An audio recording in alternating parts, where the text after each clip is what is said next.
There are a few things a teacher needs to do to get set up to use Google Meet with your students. Enable your Google Meet link in Classroom. This is important because Google Meet links work differently depending on how the link is created. Google Meet links created in your classroom give you access to more host settings than if you created a link through Google Calendar or the Meet dashboard. To do this, go to your Google Classroom, then click on the Generate Meet link in the banner. You may have already done this. To view and manage this link, click on the Settings gear in the upper right-hand corner. Scroll down to the Google Meet settings. Here you can turn the link on or off, copy, or reset the link. Adjust settings.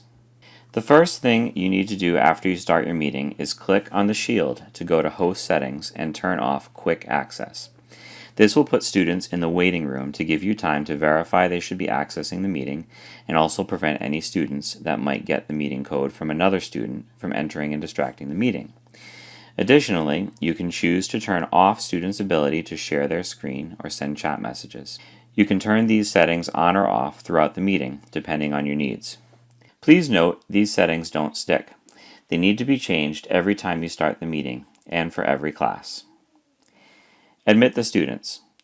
With Quick Access turned off, you need to admit students in one at a time. If this is annoying to you, you can opt to keep it on and then turn it off once attendance is taken to prevent mid-lesson distractions. Change your layout. Depending on how many students you have in your class, you may need to adjust your view to tiled and then select how many tiles you want to see. You can have as few as 1 and as many as 49 tiles displayed in a meeting. When it's time for you to end the meeting, you need to make sure that you are the last person to leave the meeting. For meetings created in Google Classrooms, students are unable to join after the meeting has ended and you are the last to leave. If they attempt to rejoin the meeting within 1 minute of the meeting ending, they will see this message. After that point, they will see this message letting them know they are unable to join or create the meeting. In-meeting tools and features. Chat.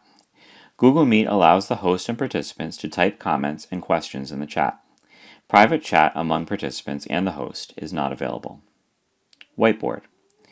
Meet is integrated with Jamboard, Google's online whiteboard tool. This allows you to create a collaborative whiteboard to be used in the class to brainstorm, provide feedback, or just play a quick round of Pictionary. Captions.